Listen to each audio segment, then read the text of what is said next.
Di ujung desa Karangpetir yang dikelilingi pohon-pohon randu tinggi dan semak belukar, berdiri sebuah rumah reyot beratapkan seng karatan.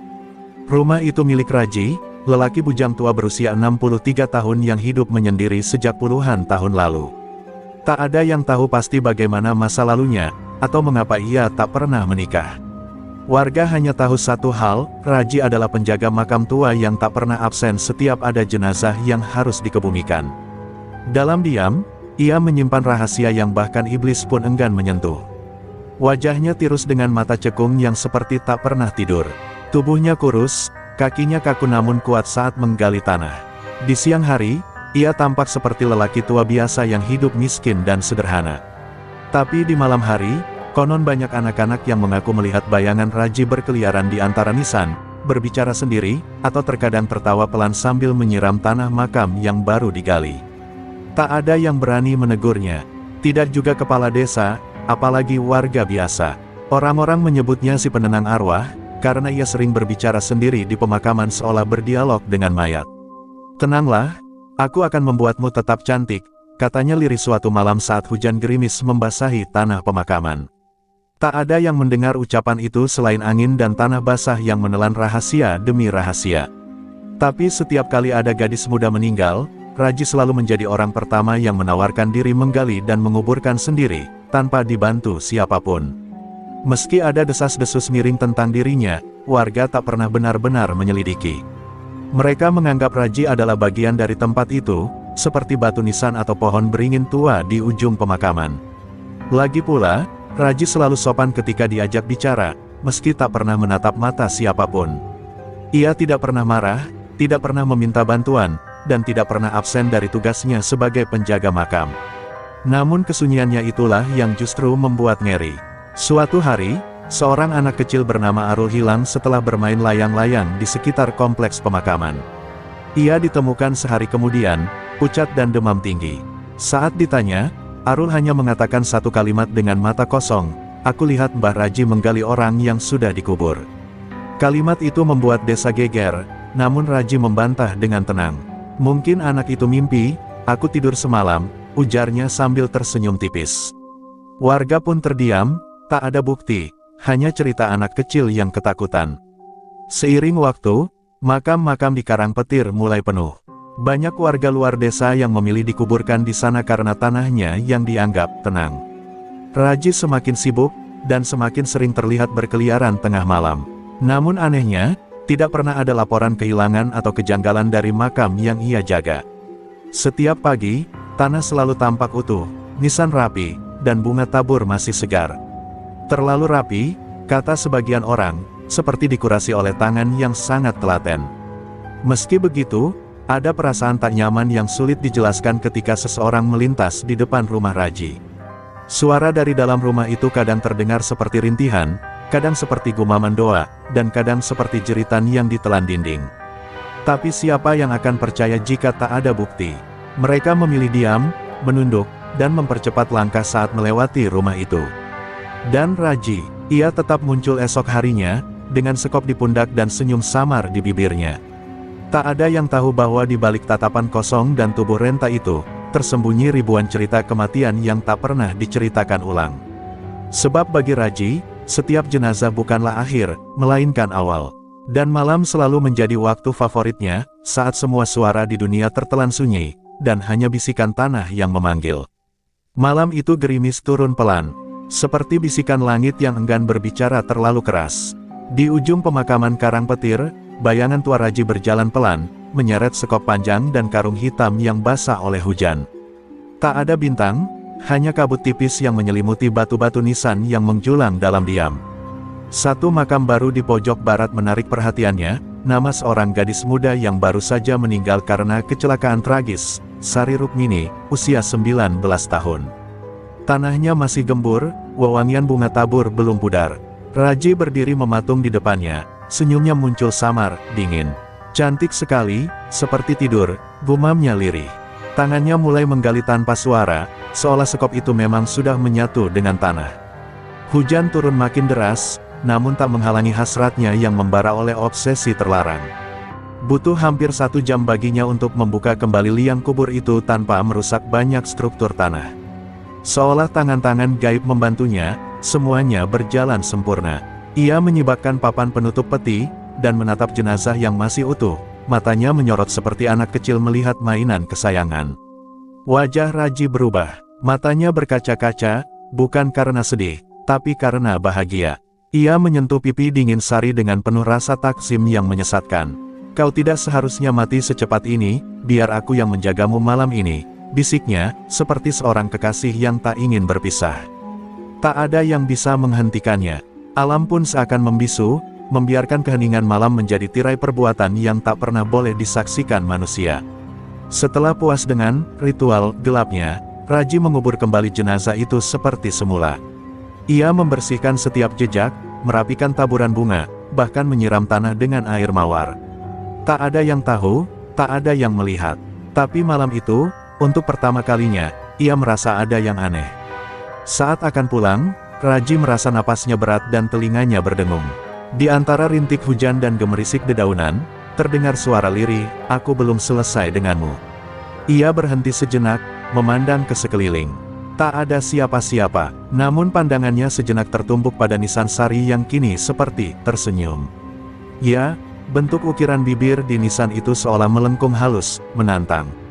Raji menggeleng cepat, menganggap pikirannya lelah. Tapi sepanjang jalan pulang, suara itu terus terdengar. Kadang dari balik pohon, kadang dari tanah basah, kadang dari dalam karung yang ia bawa kosong. Setibanya di rumah, suasana jadi ganjil. Dinding bambu mengeluarkan suara seperti kuku menggaruk. Lampu minyak tiba-tiba padam meski tak ada angin. Dan ketika ia membuka karung hitam itu untuk memastikan kosong, ia menemukan seikat bunga Kamboja basah dan seutas pita rambut putih. Pita itu milik Sari, ia ingat jelas karena melihatnya di kepala jenazah tadi. Tapi bagaimana bisa ada di dalam karung? Ia yakin tidak membawa apapun dari makam. Jantungnya berdetak tak menentu, nafasnya terengah. Ia lempar karung itu ke sudut rumah, namun bunga dan pita itu muncul lagi keesokan harinya, tepat di atas bantal tempat ia tidur. Sejak malam itu, suara tangisan perempuan kerap terdengar dari kolong rumahnya. Tangisan panjang yang penuh luka, bukan marah, tapi seperti meratap dalam duka yang tak bisa dijelaskan. Dan Raji, untuk pertama kalinya dalam hidupnya, mulai merasa takut. Pagi datang dengan langit kelabu, seolah matahari pun enggan bersinar di atas rumah Raji. Ia duduk di teras rumahnya, memandangi bunga Kamboja dan pita rambut yang kini tergeletak tenang di tanah. Ia telah membakarnya semalam, bahkan menguburnya di belakang rumah. Tapi benda itu kembali, utuh, tanpa sedikit pun bekas hangus. Raji mulai merasakan ada sesuatu yang tak lagi bisa ia kendalikan. Ia tak bisa tidur, dan tiap kali memejamkan mata, wajah pucat Sari muncul dalam gelap, menatapnya dalam diam, tak menangis, tak tersenyum, hanya menatap, seolah menunggu sesuatu. Warga desa mulai berbisik-bisik. Suara tangisan dari arah rumah Raji terdengar oleh beberapa tetangga yang tinggal paling dekat. Seorang janda tua mengaku melihat sesosok perempuan berambut panjang duduk di atap rumah Raji saat malam Jumat, memeluk lutut sambil menunduk. Namun seperti biasa, tidak ada yang berani menegur. Mereka hanya mengunci pintu lebih awal dan menghindari jalan yang melewati rumahnya. Raji mencoba bersikap seolah semuanya baik-baik saja. Ia tetap datang ke makam, tetap membersihkan nisan, dan tetap tersenyum tipis ketika disapa. Namun di balik senyum itu, ia dihantui rasa takut yang tumbuh seperti akar busuk di dadanya. Ia mulai kehilangan selera makan, dan tubuhnya yang sudah kurus kini tampak semakin menyusut. Ia berbicara sendiri lebih sering dari biasanya. Terkadang terdengar memohon, terkadang marah, bahkan pernah terdengar ia menangis lirih di tengah malam. Malam-malam selanjutnya menjadi lebih mencekam. Pintu rumahnya kerap terbuka sendiri, walau sudah dikunci. Suara langkah kaki menggema di lantai kayu. Di kamar tidurnya, kasur terasa basah seperti habis ditumpahi air kuburan. Dan yang paling membuatnya ketakutan adalah bau anyir tanah basah dan bunga busuk yang kini selalu ada di rumah, bahkan ketika ia mencoba meninggalkan jendela-jendela terbuka. Tak ada yang bisa menghilangkan bau itu. Bahkan dupa dan air kembang pun hanya membuatnya mual. Suatu malam, ia terbangun dengan dada sesak. Di kegelapan, ada sosok berdiri di sudut ruangan. Bayangan itu perlahan mendekat. Raji ingin berteriak, tapi suaranya tercekat. Sosok itu tidak berjalan, tapi melayang, rambutnya menutupi wajah, dan di tangannya ada pita putih yang sama, melilit lehernya sendiri. Sosok itu berhenti di tepi ranjang, lalu berbisik dengan suara parau, "Masih ada yang harus kau gali." Raji pingsan seketika, dan saat ia terbangun pagi harinya, kasurnya basah oleh lumpur. Namun meski semua kejadian itu begitu nyata, tak ada satupun bukti. Saat seorang dukun kampung dipanggil diam-diam oleh tetangga, ia hanya berkata setelah melirik rumah Raji dari jauh, tanahnya tidak mengizinkan lagi. Kalimat yang membuat bulu kuduk berdiri. Dukun itu menolak membantu, dan malamnya ia pergi dari desa tanpa pamit. Raji mulai merasa waktu miliknya semakin pendek. Ia bukan lagi pria yang tenang dan penuh kendali. Kini ia paranoid, ketakutan, dan kerap bicara dengan dinding. Ia mulai menggambar wajah-wajah mayat di dinding rumah, dengan arang dan darah jarinya sendiri. Ada ratusan wajah, semuanya perempuan, dan semuanya seperti menatap ke arahnya. Tatapan penuh tanya, menghakimi, dan menunggu. Semua yang pernah ia sembunyikan, semua jejak yang selama ini berhasil ia tutupi dengan tanah dan senyuman palsu, kini perlahan keluar ke permukaan. Bukan di pengadilan, bukan lewat tangan manusia, tapi lewat suara-suara dari liang kubur yang kini memanggil namanya satu persatu. Dan Raji tahu, tak ada lagi tempat yang aman. Sebab tanah pun kini sudah mulai menolaknya. 3 hari setelah malam penuh teror itu, Raji menerima kabar bahwa akan ada satu jenazah lagi yang akan dimakamkan di Karangpetir. Seorang wanita tanpa identitas yang ditemukan tewas hanyut di sungai batas desa. Wajahnya rusak parah, tapi tubuhnya utuh. Tidak ada keluarga yang mengakui, tidak ada yang tahu asal-usulnya. Kepala desa pun memutuskan untuk menguburkannya secara layak, dan seperti biasa, Raji menjadi sukarelawan pertama yang menawarkan diri. Tapi kali ini bukan karena antusias, melainkan dorongan aneh dari dalam dirinya, seolah makam itu memang menunggunya. Ketika jenazah itu tiba di pemakaman, semua warga menjauh dengan alasan tak tahan bau mayat. Tapi Raji berdiri paling depan, menatap peti kayu murah yang dibungkus kain putih kusam. Ia merasa jantungnya berdebar lebih cepat dari biasanya. Entah kenapa, meski wajah wanita itu hancur, ia merasa seperti mengenalnya. Ada sesuatu dalam bentuk tubuh, dalam potongan rambut, dalam aroma tanah yang mulai basah yang membuat tubuhnya bergetar. Ini bukan perempuan biasa, bisik hatinya. Makam digali seperti biasa. Raji bekerja sendiri, menolak bantuan. Tapi selama menggali, tangannya terus gemetar, dan tanah yang ia gali terasa berat, seolah menolak dibuka. Setiap sekop yang masuk, seperti mencabik daging sendiri. Namun ia terus menggali, walau peluh dan darah mulai bercampur di telapak tangannya. Saat liang sudah cukup dalam, peti diturunkan. Tapi sebelum menimbun tanah kembali, Raji melakukan sesuatu yang sudah menjadi kebiasaannya selama puluhan tahun, ia membuka peti. Kali ini dengan gemetar, dan disitulah ia melihatnya. Meski wajahnya rusak, tubuh itu memancarkan aura dingin yang luar biasa. Raji menatapnya lama, sesuatu dalam dirinya menjerit, tapi bibirnya malah melafalkan doa.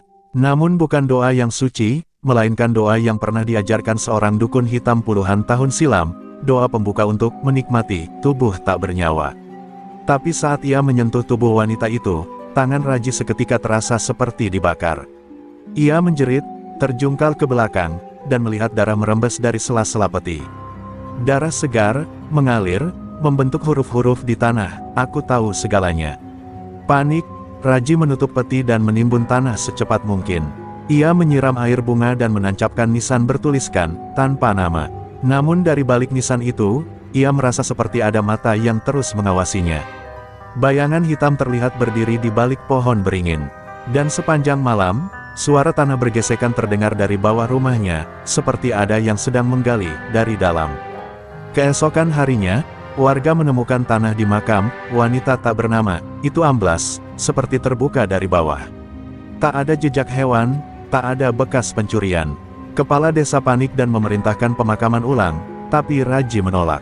Tanahnya sudah menerima, jangan dibongkar, katanya dengan wajah pucat. Tapi sejak malam itu, suara ketukan terdengar dari bawah tempat tidur Raji, seperti seseorang yang menggedor peti dari dalam. 3 kali tiap malam, tepat tengah malam, Raji kehilangan kewarasannya perlahan. Ia tak bisa membedakan mimpi dan nyata. Terkadang ia melihat tubuh wanita itu duduk di sudut kamarnya, rambutnya meneteskan darah. Terkadang ia bangun dengan tubuh penuh tanah. Dan suatu malam, Ia terbangun dengan mulutnya penuh rambut hitam panjang. Ia muntah, menangis, dan memohon ampun pada siapapun yang mendengar. Tapi tidak ada lagi yang bisa memberinya ampun. Karena wanita tak bernama itu bukan korban terakhir, tapi pembawa pesan dari semua korban sebelumnya. Raji kini hidup dalam bayang-bayang maut yang tak mengenal pagi. Setiap malam adalah siksaan tanpa akhir. Ia tak pernah lagi tidur di atas kasur, karena suara dari bawah ranjang terus mengetuk, memanggilnya dengan nada sabar yang justru menakutkan. Ia mencoba tidur di lantai, namun tanah di bawah tubuhnya perlahan jadi lembab dan berbau anyir, seolah jenazah mulai mengerubunginya dari balik bumi. Tak ada satu malam pun yang bisa ia lalui tanpa tangisan, bisikan, atau sentuhan dingin yang menjalar di punggungnya. Satu malam, Raji mendengar suara langkah kaki di pekarangan rumah. Ia intip dari celah dinding, dan matanya hampir copot dari tempatnya saat melihat barisan perempuan berjubah putih berdiri diam mengelilingi rumah. Tak ada satupun yang bergerak, tapi wajah-wajah mereka menghadap ke satu titik, rumah Raji.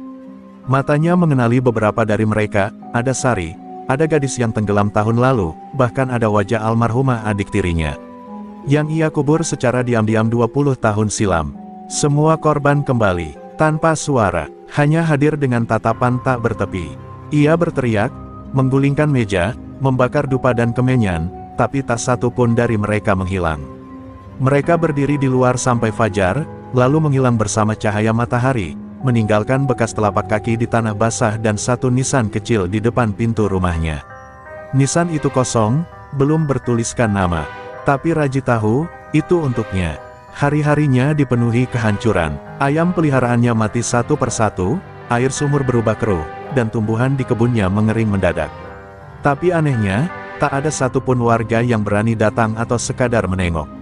Semua menjauh, dan bahkan kepala desa kini pura-pura tak mengenalnya. Rumah Raji menjadi semacam kutukan hidup di desa itu, dikelilingi sunyi dan teror yang hanya bisa dilihat oleh dirinya sendiri. Tubuhnya mulai rusak, luka-luka bermunculan di kulitnya tanpa sebab, berbentuk bekas cakar, gigitan, dan goresan yang dalam. Bahkan di dadanya, terukir sendiri tulisan-tulisan aneh yang berdarah setiap malam Jumat. Kadang tertulis nama korban, kadang hanya kata-kata samar seperti, "Tunggu giliranmu," atau, "Kami sudah bangkit." Raji mulai bicara sendiri, tertawa sendiri, dan menangis sambil memukul dinding. Ia tak lagi menjadi manusia, melainkan cangkang kosong yang diisi ketakutan. Suatu malam, ia bermimpi berjalan di pemakaman Karangpetir. Tapi kali ini ia bukan penggali, melainkan yang digali. Ia melihat tubuhnya sendiri terbaring dalam peti, dengan mata terbuka, menatap langit malam. Di sekelilingnya, para perempuan berjubah putih menari pelan, mengelilingi liang lahat yang menelan dirinya perlahan. Suara mereka seperti desau angin yang menyayat, dosa tak dibenamkan, ia tumbuh dalam tanah. Raji terbangun sambil berteriak, dan saat itu pula ia menyadari tubuhnya sudah dikubur setengah. Lantai kamarnya ambles, dan dari perut ke bawah tertanam di tanah. Ia tak tahu bagaimana bisa, tapi tanah itu memeluk tubuhnya erat, seperti tak ingin melepasnya lagi. Ia berjuang melepaskan diri, tapi tubuhnya lemas, dingin, dan berat. Seolah bumi sendiri telah memutuskan bahwa waktunya telah tiba.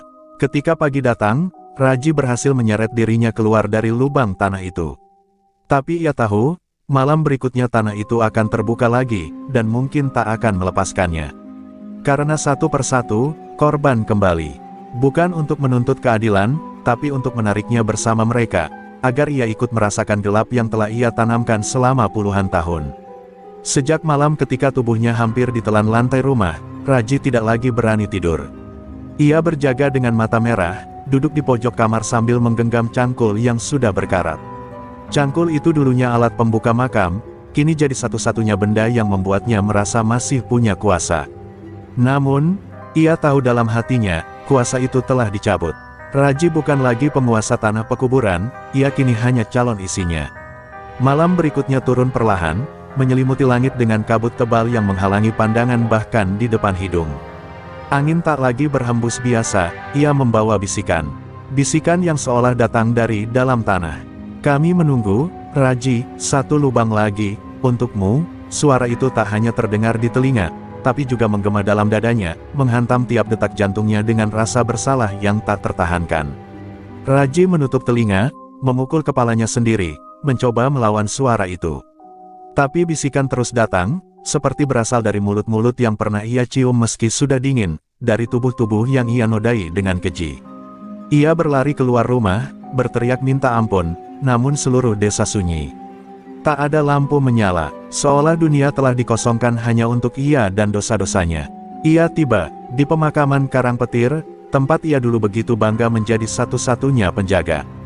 Kini tempat itu seperti ladang kutukan.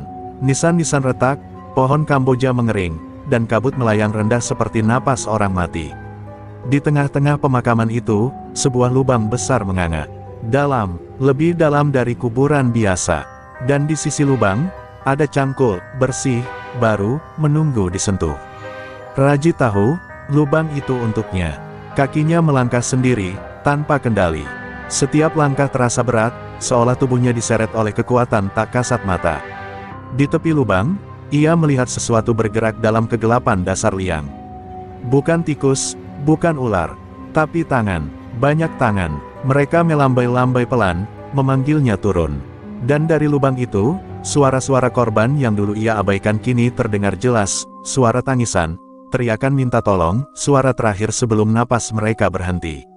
Turunlah, Raji, suara itu kini berubah lembut. Kami rindu. Raji berteriak sekuat tenaga, berlari meninggalkan liang, tapi setiap pohon, setiap nisan, kini punya wajah. Wajah-wajah yang tak bisa ia lupakan. Mereka memandang dari segala arah, tak bersuara, hanya mengutuk lewat sorot mata. Udara mendadak membeku, dan dari langit turun gerimis berwarna merah. Darah, tanah menjadi becek dan licin. Raji terjatuh berkali-kali, wajahnya terbentur batu nisan, lututnya terluka, namun ia terus berlari seperti binatang yang terluka. Akhirnya ia kembali ke rumah, tapi pintunya hilang. Rumah itu bukan lagi tempat tinggal, melainkan bangunan tua busuk yang temboknya dipenuhi tulisan nama-nama wanita. Nama-nama yang dulu ia kubur dalam senyap.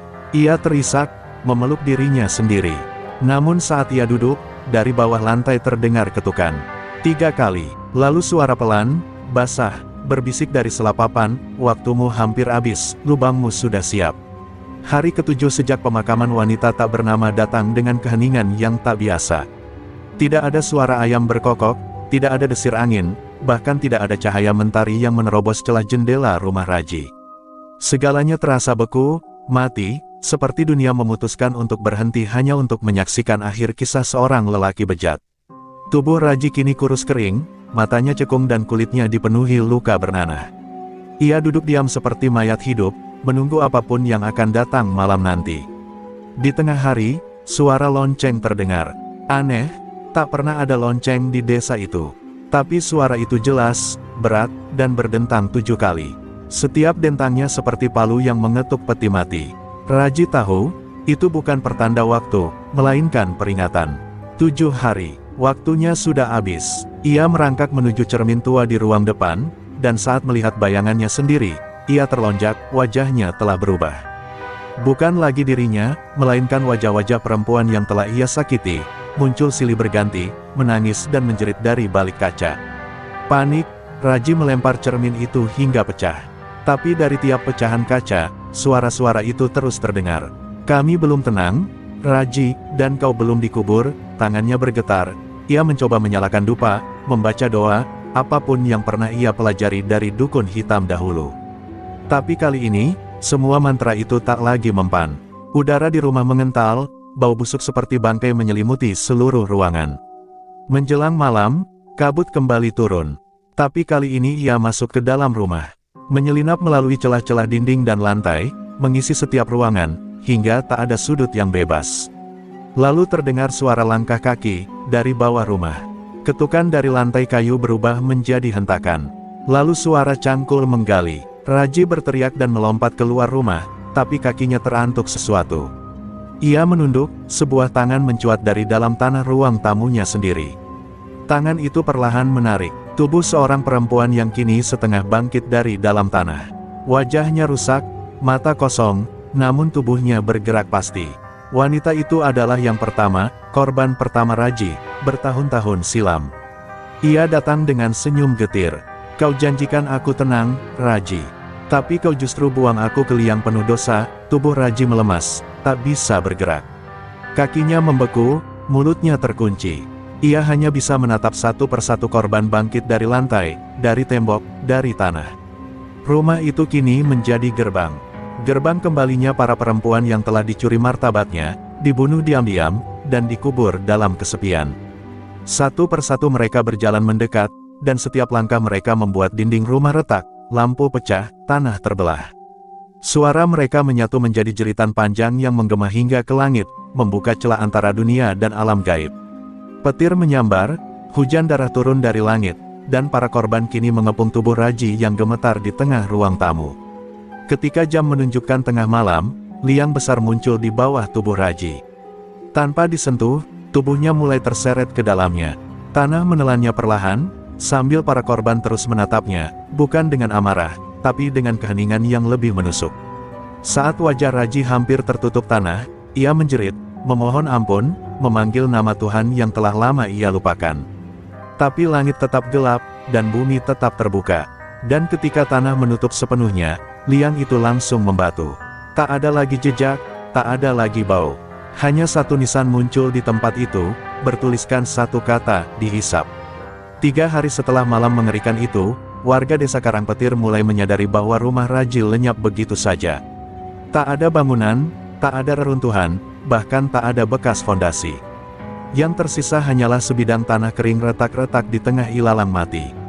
Namun anehnya, siapapun yang melewati tempat itu selalu merinding, mendengar bisikan samar, dan mencium bau dupa tercampur darah. Kepala desa akhirnya memerintahkan untuk tidak ada seorang pun yang mendekati tempat itu. Mereka menyebutnya, Tanah Mati. Namun, malam Jumat pertama setelah hilangnya Raji menjadi awal teror baru. Seorang penggali kubur muda bernama Sarwan ditemukan tewas di dekat pemakaman. Tubuhnya membusuk cepat, padahal baru beberapa jam sebelumnya ia terlihat sehat. Di tangannya tergenggam erat potongan kain kafan, dan dari mulutnya mengalir tanah basah. Anehnya, tidak ada tanda kekerasan, namun wajahnya membeku dalam ekspresi ketakutan yang dalam, seolah ia melihat sesuatu yang tak bisa dijelaskan. Desa pun kembali gelisah. Dalam sebulan, 3 warga lain ditemukan tewas misterius. Selalu di sekitar area pemakaman, dan selalu dengan simbol aneh tergurat di tubuh mereka, luka yang menyerupai bentuk lingkaran dengan 3 garis melintang. Para tetua desa mengakui bahwa itu simbol lama, digunakan dalam pemanggilan arwah gentayangan. Konon, simbol itu adalah tanda bahwa satu jiwa pendosa telah kembali, tapi belum puas. Raji, meski sudah ditelan tanah, ternyata tidak benar-benar pergi. Jiwanya tertahan dalam keadaan asap yang abadi, dan karena dosa yang ia tabur begitu dalam, ia menjadi sumber kutukan. Setiap malam Jumat, tanah di atas tempat ia dikubur berdenyut pelan, seolah jantung masih berdetak di bawah sana. Anak-anak desa dilarang bermain dekat makam, tapi suara-suara selalu memanggil mereka dari kejauhan, menggoda dengan nyanyian pelan, buka pintunya, lihat apa di bawah sana. Salah satu anak, putra dari penjaga masjid, hilang pada malam Jumat Kliwon. Ia ditemukan pagi harinya di liang kubur tua, tubuhnya bersih namun tak bernyawa. Di sekelilingnya ada bekas tanah teraduk, seperti baru digali, dan ditutup kembali dari dalam. Ibunya menangis sepanjang hari, dan setelah itu, desa menjadi lumpuh dalam ketakutan. Tak ada lagi yang berani keluar rumah saat malam tiba. Tak ada suara, tak ada doa, hanya derap langkah samar yang kadang terdengar di pekarangan. Seorang ustaz dari luar kota dipanggil. Ia menginap semalam di rumah dekat pemakaman, mencoba membaca ayat-ayat pelindung. Namun keesokan paginya, ia ditemukan pingsan dengan rambut memutih seluruhnya. Ketika sadar, ia hanya sempat berkata satu kalimat sebelum dilarikan ke rumah sakit jiwa, dia masih di sana, dan dia tak sendiri. Penduduk akhirnya sepakat menutup seluruh area pemakaman lama dengan tembok batu setinggi 2 meter. Tapi setiap kali mereka menutup satu sisi lainnya roboh dengan sendirinya. Seakan tanah itu menolak dikurung. Pada akhirnya, mereka pasrah. Tidak ada yang bisa melawan kutukan yang tumbuh dari tanah yang tercemari dosa. Nama Raji tak pernah disebut lagi, tapi setiap orang tahu, ia belum benar-benar mati. Dan hingga kini, setiap malam Jumat, mereka hanya bisa mendengar suara tanah yang bergerak pelan, dan jeritan samar dari balik bumi. 2 bulan setelah desa menutup pemakaman Karangpetir, muncul seorang pendatang bernama Pak Hendra, seorang pria parubaya yang mengaku sebagai peneliti spiritual dan ahli sejarah arwah gentayangan. Ia mendengar kisah tentang tanah kutukan dan tertarik menelusuri asal-muasalnya.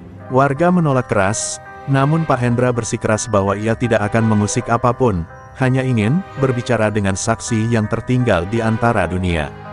Tak ada yang mengerti maksudnya, sampai malam itu ia menggelar ritual di depan tanah bekas rumah Raji. Dengan lilin, kemenyan, dan kitab tua dari masa kolonial, Pak Hendra memanggil arwah. Awalnya hanya angin yang berhembus pelan, namun perlahan, tanah di depannya mulai retak, dan dari dalamnya muncul asap hitam pekat. Suara-suara samar mulai terdengar, bukan hanya satu, melainkan puluhan, ratusan, menyatu seperti nyanyian kematian. Namun satu suara mendominasi, suara perempuan muda, lirih, seperti menangis namun juga bicara. Aku melihat segalanya, dan aku belum pergi. Pak Hendra terkejut, namun tidak lari. Ia duduk bersila, mencoba menenangkan entitas itu. Dari dalam kabut muncul sesosok bayangan perempuan muda dengan wajah setengah rusak. Ia memperkenalkan dirinya sebagai Ningsih, korban terakhir yang dikubur Raji. Ia mengaku tidak bisa kembali ke alamnya karena jiwanya dikurung bersama roh-roh lain oleh kekuatan gelap yang ditanam Raji selama bertahun-tahun. Ia adalah saksi, namun juga tahanan. Ningsih menuturkan bahwa Raji tidak hanya melakukan kejahatan jasmani, namun juga spiritual. Ia menggunakan mantra kuno dari kitab hitam warisan Belanda untuk mengikat ruh-ruh perempuan itu agar tak bisa keluar dari tubuhnya, menjadikannya penguasa di antara kematian. Namun saat ia jatuh ke dalam kutukannya sendiri, ikatan itu berubah, ia menjadi pusat penderitaan abadi, dan semua arwah yang terkurung ikut meronta, namun tak bisa bebas. Satu-satunya cara memutus kutukan itu adalah membuka kembali liang tempat Raji terkubur secara gaib dan membakar jantung hitamnya, sebuah simbol kutukan yang tertanam di dalam tubuhnya sejak ritual terakhirnya. Tapi, Ningsih memperingatkan, siapapun yang menggali akan menjadi bagian dari kutukan jika ia tidak cukup suci dan bersih dari niat buruk. Dia akan menyeretmu, bukan hanya tubuhmu, tapi juga jiwamu, kata Ningsih dengan tatapan kosong yang membekukan darah. Pak Hendra merasa dirinya cukup kuat. Ia menyiapkan malam berikutnya untuk penggalian. Warga memperingatkan, memohon agar ia mengurungkan niat. Tapi malam Jumat itu, ia melangkah masuk ke tanah bekas rumah Raji sendirian, membawa sekop, air suci, dan kitab putih. Jam menunjukkan pukul 11 malam ketika ia mulai menggali, dan tak lama kemudian, tanah menjadi berat. Sekopnya menabrak sesuatu keras, bukan batu, melainkan peti besi yang berkarat, berdarah. Saat Pak Hendra membuka tutup peti itu, bau kematian membuncah keluar. Di dalamnya, tubuh Raji terbujur, utuh, seolah baru mati semalam. Namun matanya terbuka, menatap Pak Hendra. Dan dari dada Raji, terlihat sesuatu berdenyut, organ gelap legam sebesar kepalan tangan, dengan urat-urat seperti akar mengikat tubuhnya. Jantung kutukan. Saat Pak Hendra mengangkat air suci, tubuh Raji tiba-tiba menggeliat, dan dari mulutnya keluar suara, bukan satu, melainkan suara semua roh yang ia renggut, berteriak dalam satu nada, "Kau terlalu lambat." Tanah kembali bergetar, langit memekat, dan malam itu, suara Pak Hendra tidak pernah terdengar lagi. Malam itu, setelah hilangnya Pak Hendra, desa Karangpetir tenggelam dalam kegelapan yang tak biasa. Angin membawa bisikan yang menusuk hingga ke tulang, dan langit bergemuruh tanpa hujan. Warga yang sempat mendengar tentang penggalian itu kini menyesal dan takut. Mereka percaya kutukan Raji tak hanya mengurung jiwa-jiwa malang, tapi juga membalas dendam pada siapa saja yang berani mengusik kedamaiannya. Seolah ada penghakiman terakhir yang menunggu semua yang terlibat. Di sebuah kamar kecil jauh dari desa, seorang pria tua yang selama ini dikenal sebagai dukun sakti terbangun dari mimpi buruk. Dalam mimpinya, ia melihat Raji berdiri di tengah neraka, dikelilingi oleh ribuan jiwa perempuan yang menjerit. Namun di tangan Raji bukan lagi cangkul, melainkan rantai api yang membelenggu dan membakar dirinya sendiri. Dukun itu mengerti bahwa itu adalah pertanda, Raji sedang menjalani penghakiman terberat, tapi juga memberi kesempatan untuk menebus dosanya. Dengan penuh tekad, sang dukun mengumpulkan beberapa warga pemberani dan membawa mereka ke tanah bekas rumah Raji. Di sana, ia melakukan ritual pemurnian menggunakan mantra kuno dan air suci yang dicampur dengan tanah dari makam-makam suci. Suasana mencekam berubah menjadi penuh harapan saat asap putih mengepul naik ke langit, membawa suara ratapan yang berubah menjadi nyanyian doa. Mereka yakin jiwa-jiwa yang terperangkap mulai menemukan jalan pulang. Namun tiba-tiba, dari liang yang dulu menelan Raji, keluar cahaya merah menyala. Tubuh Raji muncul, kini berbeda, tidak lagi manusia, tapi makhluk terkutuk yang dipenuhi api dan bayangan. Ia menatap mereka dengan mata penuh kebencian dan penderitaan. Namun sebelum ia menyerang, dukun itu membaca mantra terakhir yang meluluhlantakkan rantai api di tubuhnya. Raji berteriak, bukan karena amarah, tapi karena rasa sakit penghakiman yang membakar dosa-dosanya. Warga menyaksikan bagaimana makhluk itu perlahan menghilang, berubah menjadi butiran debu yang diterbangkan angin malam. Bersamaan dengan itu, suara-suara tangisan berubah menjadi bisikan terima kasih dan damai. Jiwa-jiwa korban akhirnya bebas, meninggalkan dunia yang penuh luka. Tanah karang petir mulai pulih, bunga bermekaran di tempat yang dulu gersang, dan udara terasa segar kembali. Desa pun belajar dari tragedi itu. Mereka menjaga pemakaman dengan penuh hormat, dan mengajarkan generasi berikutnya tentang pentingnya menghormati kematian dan menjaga hati agar tidak terjerumus ke dalam kegelapan. Nama Raji menjadi peringatan, bukan sekadar kisah horor, tapi pengingat bahwa kejahatan, sekecil apapun, akan menemukan hukuman yang setimpal. Dan di balik keheningan malam, saat angin berhembus pelan di antara pepohonan, masih terdengar satu bisikan lembut, bukan ancaman, tapi pengharapan, semoga aku bisa menemukan damai, dan kalian jangan pernah ulangi dosaku.